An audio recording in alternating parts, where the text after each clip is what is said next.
ومكملين معاكم في جوي أوورد، والآن وصل عندنا النجم اللي عامل حالة عند الشباب، الشامي. حبيبي أهلا وسهلا يا حبيبي، منور جوي أوورد، سعيدين بوجودك معنا. يا حبيبي، كيف إحساسك وكيف شعورك وكيف شايف جوي أوورد هالسنة؟ والله هي السنة في كتير اشياء جديدة هيك وعم يختلف علي سنة عن سنة.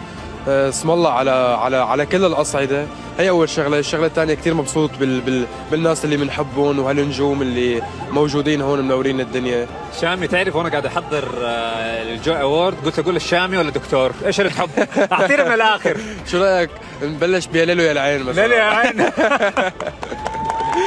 شامي، تالي السنة تترشح في جوي أوورد، السنة هذه كمان مترشح كأفضل مغني. قديش متحمس وايش توقعاتك وكيف شايف المنافسة لهالسنة؟ لك أول شيء الحمد لله رب العالمين، أنا صار لي 3 سنين على التوالي كل مرة بجي على جوي يكون مرشح لجائزتين، أفضل فنان وأفضل أغنية. أفضل أغنية، صحيح.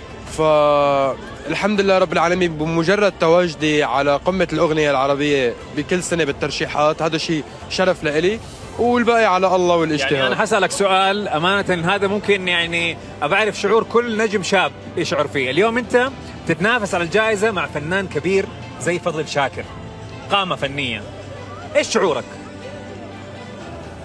أنا يعني اللي عم تقول لي إياه مسؤولية كتير كبيرة، بس ما بقول اني انا بتنافس انا وفضل شاكر على افضل اغنيه، بقول انه انا الي الشرف انه ينحط اسمي امام فضل شاكر كافضل اغنيه بالعالم العربي. كلام جميل. انا حكون واقف عم صفق له ومبسوط له من قلب قلبي للاستاذ الكبير فضل شاكر اذا اخذها عني، ولكن انا بستحق كمان. انت تستحق. وخليني اقول لك هذا كلام جميل وكلام راقي حبيبي. من فنان مثقف وراقي مثلك. الله يخليك. وتستاهل انت وكل المرشحين، وبالتوفيق لكم. سعيد جدا بوجودك معنا شامي، استمتع بالحفله واستمتع بالجوي أوورد. شكرا كثير حبيبي.